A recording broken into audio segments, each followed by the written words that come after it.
বিক্ষোভ ও সহিংসতা ঠেকাতে ডাউনটাউন লস অ্যাঞ্জেলেসে জারি করা হয়েছে curfew.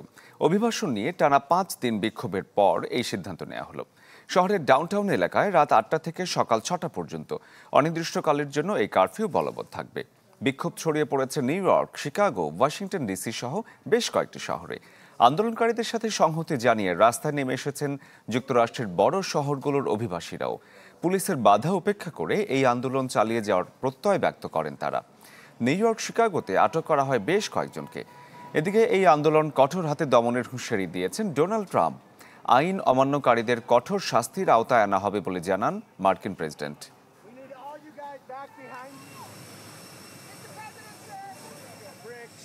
If they're spitting in the face of the police.